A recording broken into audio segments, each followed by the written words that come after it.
back to MPU Live. My name is Carrie Rodriguez. I'm the founder of MPU, Massachusetts Parents United. We are live in New Bedford, and we're talking with the folks that make the magic of Alma del Mar. And we are so happy to be joined by the principal of Alma del Mar, Kaitlin Goldrick, who is with us. Yes. And welcome. Thank you for having us in your school. Of course, yeah. Look at these beautiful, vibrant brains. I want to hear about how we educate the brains in the school. No, we can talk about that. Yeah. Just fascinating. I actually have my 3 little boys with us today, and they were immediately drawn to all of the brains. Yes, our teacher works really hard to decorate this space and make it feel really welcoming and warm, and get really just stuff. It's just so wonderful. Yeah, show off our scholars. The school is bustling. There are lots of scholars going to their various activities and different classes, and it's just such a wonderful, warm. I feel warm. Oh, good. I'm glad. It's wonderful. Yes, good. So we're down here today. We were just so inspired by what the actions we see of parents, community coming together, and the special sauce going on in this school. So we just had to come down, see for ourselves, I'm glad. Figure out what's going on here. So, but first we actually want to know a little bit about you and the people who run this building, because when you get involved in this political controversy, like we tend to suddenly, I don't know, it's like we dehumanize people. Yeah. And people become villains and good guys and bad guys and all of this kind of stuff. And you look like a nice lady to me. I don't know. So talk to us about your background. What actually brought you? Sure. Yeah, no, good question. So I'm from the area. I grew up in Dartmouth, which is the next town over from New Bedford. So this is a community that I grew up in. And spent some time, went away to college and spent some time, but didn't study education, didn't ever thought I was going to be a teacher. And then I went to grad school, and after I got out of grad school, I was kind of thinking about what my next step was. And just a family friend was like, hey, I've got this school in New Bedford. It wasn't Alma, it's a different school. And they were like, I know they're hiring teachers. Have you ever thought about teaching? And I was like, I had never crossed my mind, but I was looking for work, and I was like, okay. So I went and interviewed just out of curiosity, cast a wide net, whatever. And so I went and interviewed and just fell in love with it. So I taught there for 2 years in New Bedford, and that's really where I found my passion in this work. It was an all-boys school, which is wonderful. I loved it. I loved teaching there, and really gave me my first taste of what teaching is like, what working with kids and families, and being back in New Bedford as an adult was kind of an interesting experience of how I, as a working professional, could find ways to influence the community that I feel really passionate about, and where I grew up too. So it kind of gave me that first initial love for it, where I found my passion. Taught there for a few years. I moved up to Boston, taught up in Boston for a few years at another charter school up there, and really learned, the craft of teaching, what makes for good instruction, what makes for good data, really working for a high-performing school up there. And I liked it. I did. I learned a lot. It was a really important couple of years in my career where I learned a lot, but it wasn't the same. There was something really special about my initial teaching experience, about being back in this area where my parents still live and my family still lives. And you're invested. And I'm invested here. So it was nice, but I'm not from Boston. That's not my neighborhood. So I loved working there, but it felt like there was something missing. And so my husband and I moved back down here, and so we live in New Bedford, and we love it. We both work down here, so it felt good to have that experience again of just being back in my my community where my roots are, and it's nice. So yeah, and that's something people don't necessarily understand. When you're outside of 495, it's a little different, right? Yeah. I always felt that when I lived down here too, it was definitely there's a pride. And this is a very special community. Absolutely. It has amazing people, amazing culture. And there's nothing else like it. I mean, you could say that too about Worcester, about Springfield. Why people go back there. Exactly. Folks think about going to Boston. Oh, now you've made it. Right. But there's no place like that. No, exactly. And the south coast of Massachusetts has a really strong identity. It's a really diverse community down here. Not only is it a physically beautiful place, we're by the water, we're by the ocean, and so much history down here, but it's just the people that live down here. It's just a really vibrant community to be a part of. So I feel really lucky. You're very lucky to be down here, but it's also really hard work. I mean, you have children who are growing up in poverty. diverse population. Yep. Here you have folks that are growing up in trauma-impacted neighborhoods that you're serving right now. So this is not the easiest population. And frankly, you've had a district school system that has been failing the region really for a couple of generations. And that's not something that, that should be of no surprise to anybody watching this right now. It's the fourth most underperforming district, and this is not a new story. Right. So the idea that we're introducing innovation in education, new ideas that are working, that may be a little bit different, a little bit out of the box, I would think would be something that's a no-brainer. Right. Yep. We think so. So let me ask you, as we talked with Will a little bit about his experience. I want to talk to you as well about what it's been like to kind of be at the center of controversy. You are the principal. Yeah, I so know. you're like practically, you're like me. You're like Cruella de Vil, right? Aren't you? Are you like Cruella de Vil of the South Coast? What is that? I hope not. Yeah, I think it's been interesting. I mean, I think.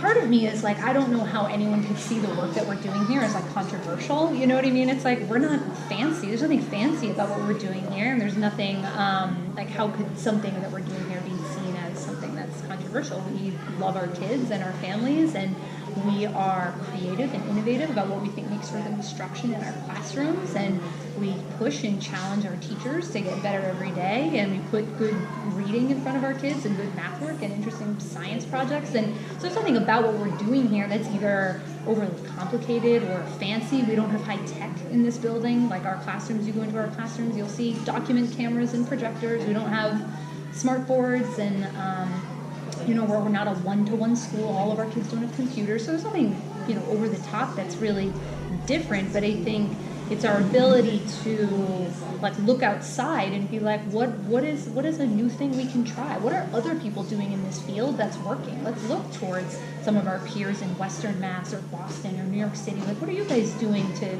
combat the challenges that we face down here? And we talk to other smart people, and we learn from them, and we rely on our smart people in our building too. And so I think it's been interesting because it's like, part of me is like, I don't know why this is controversial. It's nothing about this should be. It's just trying to do right for our kids. You know what I hear from parents in New Bedford when we ask them, outside of the wall. So, so the principal is not listening, and we said, what is it? What is different about this school? What makes it special? What makes it? What's the secret sauce here? Right. And it's the belief gap. And some folks who are familiar with Massachusetts Parents United and MPU Live have heard me talk about this before. But if you haven't, the belief gap is the idea. It's very basic. It's just the fundamental idea that all kids are capable. Yes. And that it doesn't matter where you come from. It doesn't matter your economic circumstance. It doesn't matter what color you are. That your trauma, your history, any of that. All kids are worth it. All kids are capable. They're not just capable of growth, but proficiency and blossoming and academic success.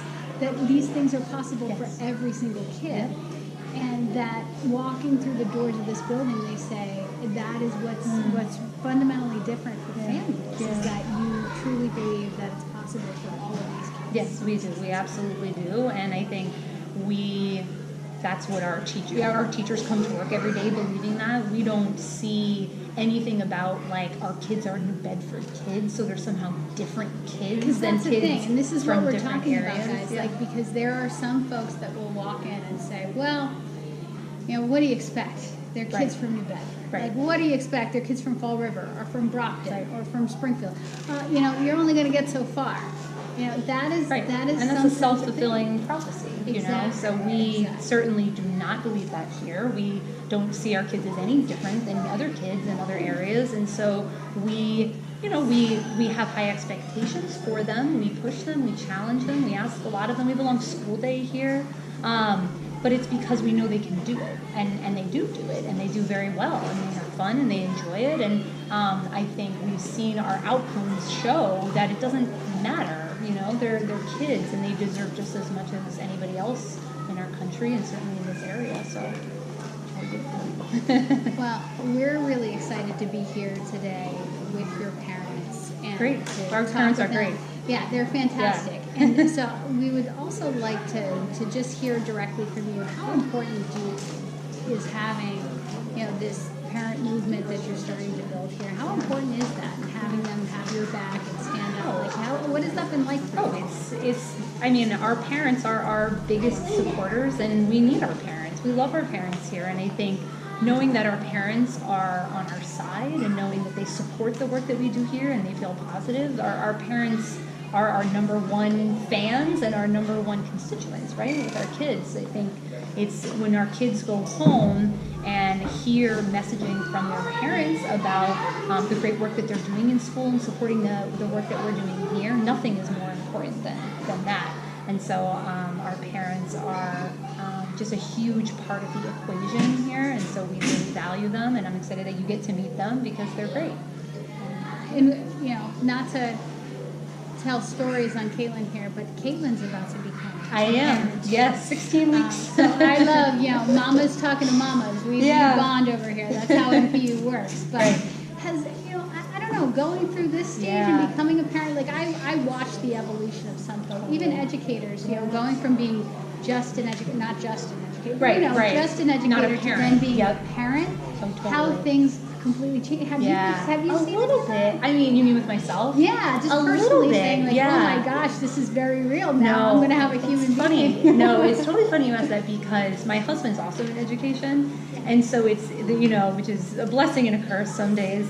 But it's we have recently talked about our first baby is due in January, and so we're very excited. But it is this question of like, well, we want the best for our kids. The baby's not going to go to school right away, but it's a real question for us. We live in New Bedford. I mean, I would love for my child to be able to go to Alma, but it's a lottery, so who knows? They might not get in. And I will tell you, I know many charter leaders, including some of the best in Boston. There's no preference. The head of KIP can't get his kids into no, exactly. So it has made us be like, when we think about working with our kids in our school, it has made us think like, okay, is this what we want for our own children?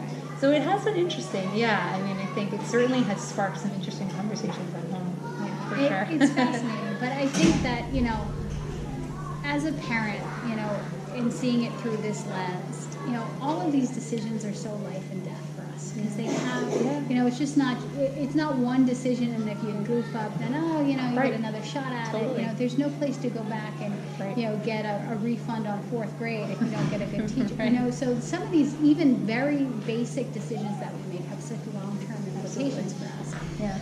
And that's why I really feel like it's so important that parents get involved. That parents have options. And especially parents in New Bedford, where this is really one of the only high-quality educational options that they have available to them. So the idea that we would want to stunt your growth, for no real reason, No, I think that's one of the best things we can offer families is choice. I mean, what else could be more beautiful than that? Growing up in an area and saying, different families have different resources available to them, and I want to feel like I have choice for my family and what's right for me and my family and the education of my kids. And I think there's nothing better than that, is to have that feeling like I'm not stuck into one option, and that I have at my fingertips some options. And I think that, and Alma might not be the right choice for everybody, and that's okay. We're not saying that this has to be the choice for everybody, but isn't that so nice to have choice? That's something that we certainly promote a lot with our oldest scholars who graduate from Alma and go on to high school, is this feeling of choice. So you've worked really hard, you've mastered your content here, you've grown up here, and now you're onward to the next thing, but have choice, because I just think that's important for our kids and our families to know that they have that, so that they can feel like they can make an informed decision that's right for them. So if there was one thing that you would want to tell folks happening in this building that you are just so proud of, that maybe you would want to just say, if you're coming to my school, you got to see this. Like, this is the one thing that I'm so excited interesting. about. Good question. What is the one thing you got to see? I mean, I think if you're going to come to Alma, you got to get in our classrooms. You've got to see the teaching of all of our teachers. I mean, I have my teaching background is not in lower elementary school. It's in middle school and high school before I came to Alma. And then I was working at Alma in the middle school. I'm answering your question, I promise. And when I came to Alma, the thing that blew me away the most was watching our kindergarten through second grade teachers. That's not an area that I ever taught. And you're like, oh, kindergarten, that must be so easy. Like, people who don't know education are like, oh, that must be like so easy. What do they do, like color all day? And if you come into our kindergarten classrooms, you will be nothing but blown away. I mean, kids who are 5 and 6 years old doing amazing work. And I think that for me, that was like one of the first things that I was like, wow. This school means business. Look at these kids who are 5 years old and they're doing work that is like on a different level than because we believe they can do it. Because they can do it. And we put it in front of them Exactly. and they do it. Exactly. And they amaze us and they're unbelievable. Yeah. In addition to that, I would say town hall. Friday town hall is a really fun experience. Tell me about town hall. Town halls, we have a lower school town hall and a middle school town hall. It's a one-time weekly event, and it's where all of our scholars come together in the gym. Families can come too, so we have a lot of families that sit in the audience. And it's just like a really positive, adorable, of course, but like a really positive way to end the week. It's the last thing they do before they go home on the weekend. They sing cheers, different crews present about things they're doing in their classroom. They do shout-outs. They sing songs. It's just like a really positive, really joyful time that I think spotlights the great work that happens in our classrooms, and it has a ton of energy and it's fun. And then we do the same thing with our middle schoolers. That sounds like a great way to end the week. It is, yeah, it's fun. It's really, really fun. Everything you folks were able to accomplish. Yeah, right? yeah, That's exactly. wonderful. So. Well, thank you so much for having us here. Yes, no, thank you. I'm so glad you're here. Us and for supporting the parents too, and letting them have a voice. And parents are so important. Stand up and be heard. It's really critical, and we know you take it seriously. Yes, we do. So we're inspired by that. We hope other folks will take notice of what's happening. Yeah. As well. So Good. thanks for All being right. with us. Thanks. Yeah. All right. We'll be back in a moment.